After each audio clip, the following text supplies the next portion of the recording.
So greetings CATDC, it's Lisa here.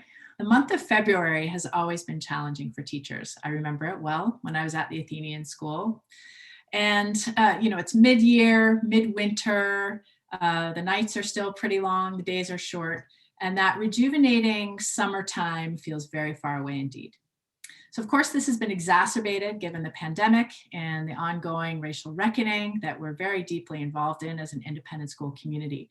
So we're delighted today to have with us Jennifer Bryan, psychologist, consultant, and coach, to talk about her upcoming workshop, Reaching for Wellness, Loss and Joy in the New Year, and to share some wisdom about getting through these times. So welcome, Jennifer. Thanks for taking this time with us today. Oh, thanks very much for having me. Jennifer, can you tell us about yourself and the work you're doing with independent schools nationally at this point? Well, like everybody else, my world has changed quite a bit in the last year.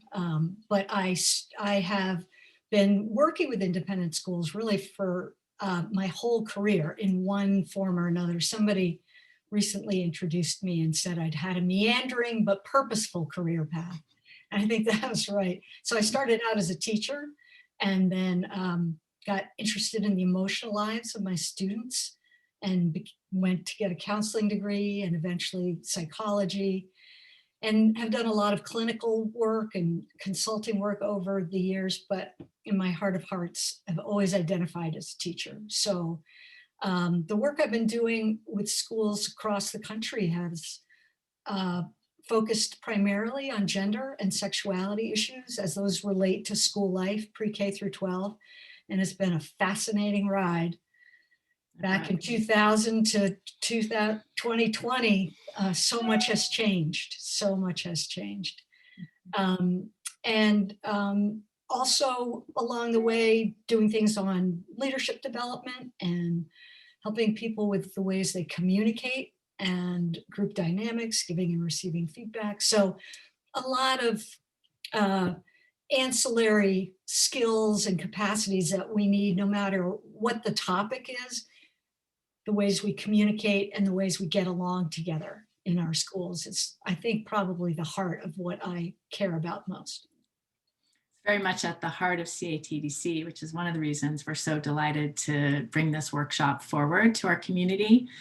Can you tell us more about the workshop itself, what you hope participants will gain? Yeah, I think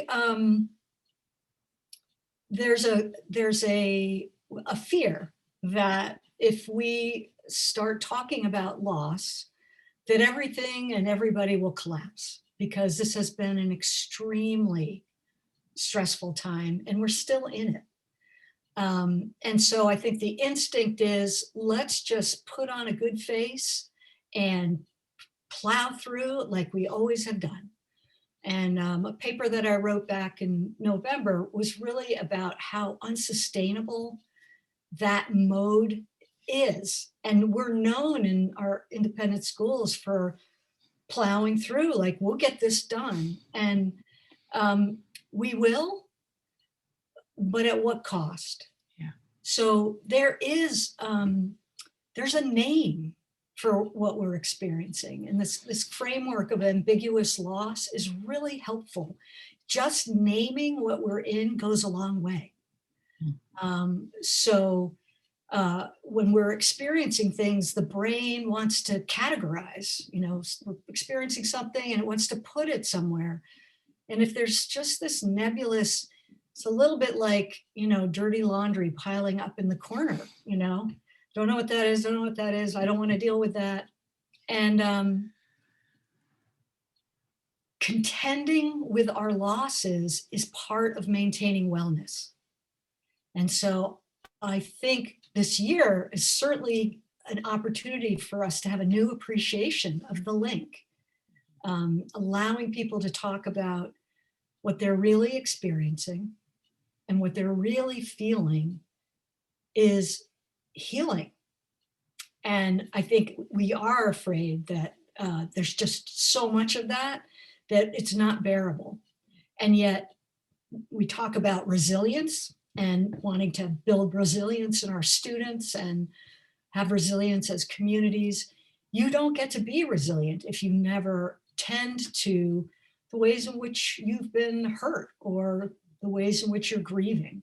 So, and once you've done that work of acknowledging the losses and allowing yourself to know about how you feel, then there's space to build something new or to build what's next. And I think we have been erring on the side of, let's build the new thing without acknowledging what you've had to let go of this year. And there's so much of it. There are little losses and medium and large.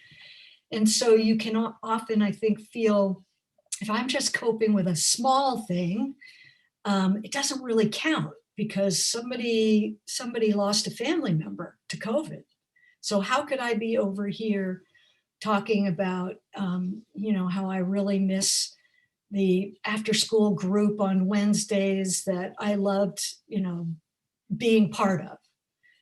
And so that disenfranchising of the losses also kind of piles up. And any size matters.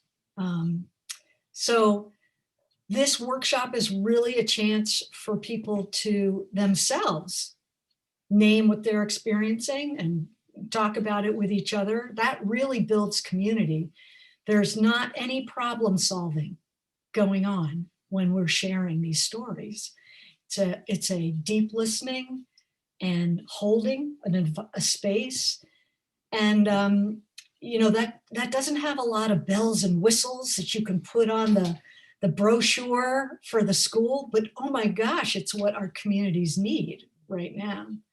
And also this framework for the teachers working with students, I think it can help them help students understand better what it is that they're experiencing and some of the ways we cope when it's ambiguous loss, when there's no closure, not a lot of certainty. And again, we're still in it. Mm-hmm. So I don't know, did I answer the question? Yes, you did. Okay. Very much so. Thank you. And, it's interesting because in so many of our programs at CATDC, we try to provide some space for connection and community building and storytelling. And often there's another learning that's going along with that, whether it's about how to teach math better or how to, really make some headway in your career. And what strikes me about this workshop is that it's really focused on this connection, community, sharing stories around loss. And then, through that, we can kind of reclaim wellness and joy. Yeah. So, And there, I was doing an exercise. I have a group with some heads of girls' schools, and we were doing this exercise around capturing a moment, just a moment that kind of is exemplary of a good example of what your experience has been like over the last year. And they listed 5 of them. And what was amazing was how many of them had more joyful examples on their lists than the really despairing ones. And so I think if you do your work, you really can access some of the wonderful things that have happened, but you can't do it by leapfrogging over what's been really hard. Yeah.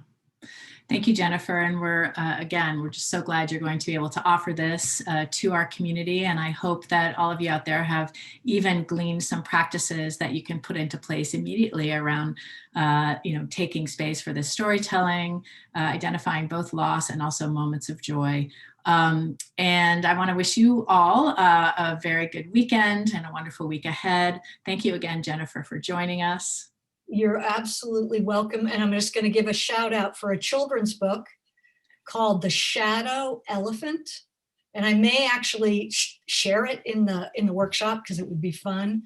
But for our younger kids, it really, it's a beautiful tale about what somebody who is sad needs. And it's very poignant. Well, thank you for that. And we'll share some other resources around wellness for this time. In addition to that book, we'll put it in the online update, Jennifer. So thank you. And I hope you will join us for Jennifer's workshop later in February. Next week, we still have some space in our hybrid and high flex learning during uncertain times workshop. And of course, all the other offerings that we usually put out there. So thanks again, and take care, everyone. Until next time. Bye.